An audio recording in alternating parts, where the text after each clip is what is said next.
Is having a maintenance schedule important for my car? So, yeah, unequivocally, beyond a shadow of a doubt, a maintenance schedule is so important for your car. It's not even funny. It's the second largest investment that you've got for most people. The house being number one. When it comes to literally maintaining your vehicle, you can either follow the aftermarket line of thought or you can follow the manufacturer's line of thought. So understand something about the manufacturers, the OEM, the dealership mindset. They want to sell cars. If they can get your car to 100,000 miles, then they've done their job. So they want to sell cars. That's the truth. The real deal is the aftermarket wants to keep your car going as long as it can possibly go until it rusts around your ears or is literally so beyond fixing it's not even funny, because the number one reason that people don't have a good retirement in the United States of America, in my humble opinion, is cars.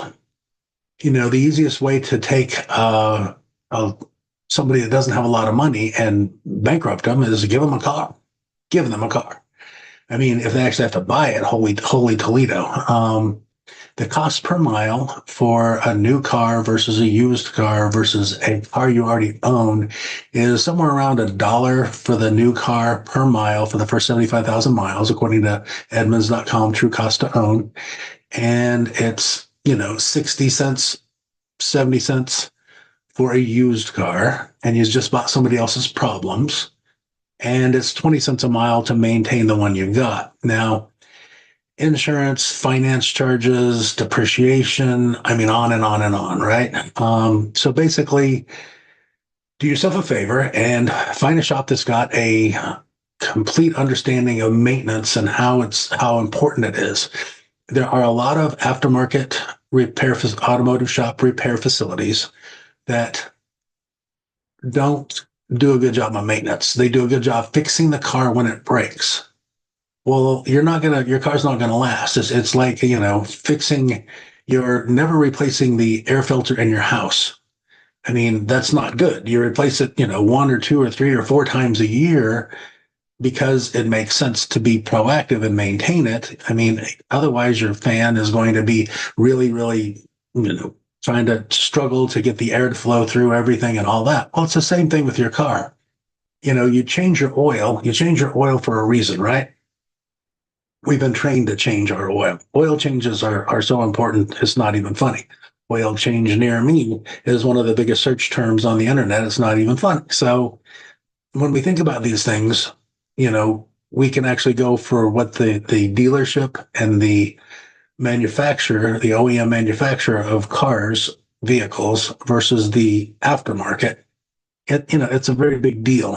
So, at 5,000 miles, you would probably want to do a lube oil and filter, oil change, a tire rotate and balance, and then completely check out the vehicle. I mean, do a complete courtesy check, or better yet, if you can find a shop that's doing a digital vehicle inspection, it's going to be digital. It's going to be to where you can actually they'll send it to you. You can see pictures of what's good and what's bad going on with your car.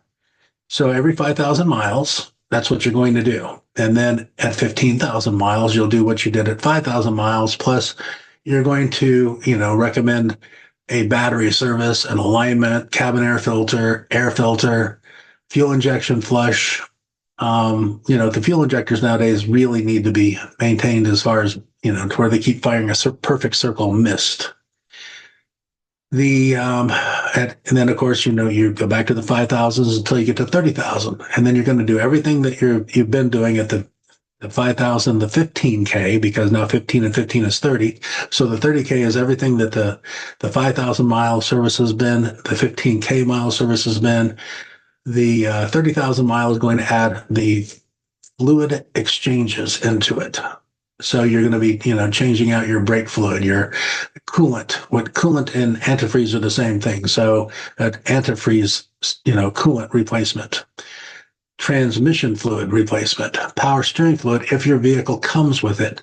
And then, of course, if you're driving a 4x4, you're going to be changing out the front diff, the rear diff, the transfer case. If you're just driving a rear wheel drive, you're going to be changing out the rear diff, rear differential fluid, that kind of thing. 60K is the same thing as a 30K. So 30, 60, 90, so the 15Ks are 15, 30, 45, 60, 75, 90, on and on and on. And then, of course, the 60K, you're going to really start looking at, what some of the manufacturers are recommending as far as, some of the timing belts are due at that point. Some of the spark plugs are due at that point. And then, you really need to decide, are we doing, are we going to follow the factory recommended maintenance and our car lasts 100,000 miles and we're just jumping for joy, or we're going to go aftermarket and come up with a plan on how to maintain it for real? Because, now we can get cars to last 250, 350, 500,000 and more miles.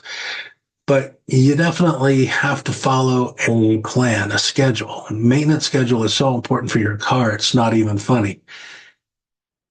Just, I wish I had a better way of saying it other than preventative maintenance is by time and mileage.